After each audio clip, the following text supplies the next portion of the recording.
Plan ছিল আজকের প্রধান অতিথি আমাদের সকলের অভিভাবক অনেকে গুম করে ফেলা, তাদের এই প্ল্যান সফল হয়নি। তারা 40 দিনের উপরে আমাদের এই নেতাকে, আমাদের অভিভাবককে তারা আয়না করে নিয়ে রাখছিল।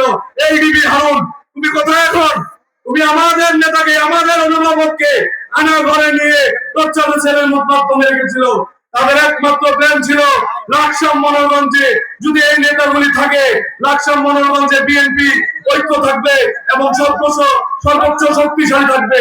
আজকে আল্লাহর খাস রহমতে আমরা জননেতা আবুল কালাম সাহেবকে ফিরে পেয়েছি, কিন্তু আমরা আপুকে এবং হুমায়ুন কবির পারভেজ ভাইকে পাই নাই। আপনারা ওদের জন্য দোয়া রাখবেন।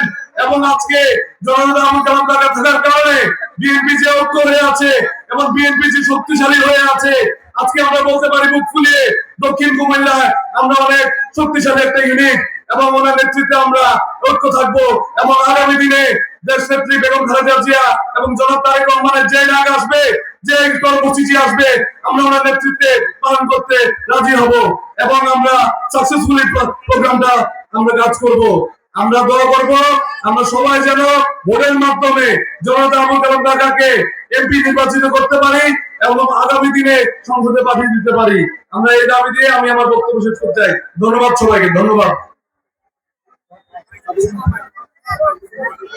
এই পর্যায়ে বক্তব্য নিয়ে আসছেন বাংলাদেশ জাতীয়তাবাদী দল বিএনপি লাকসাম পৌরসভা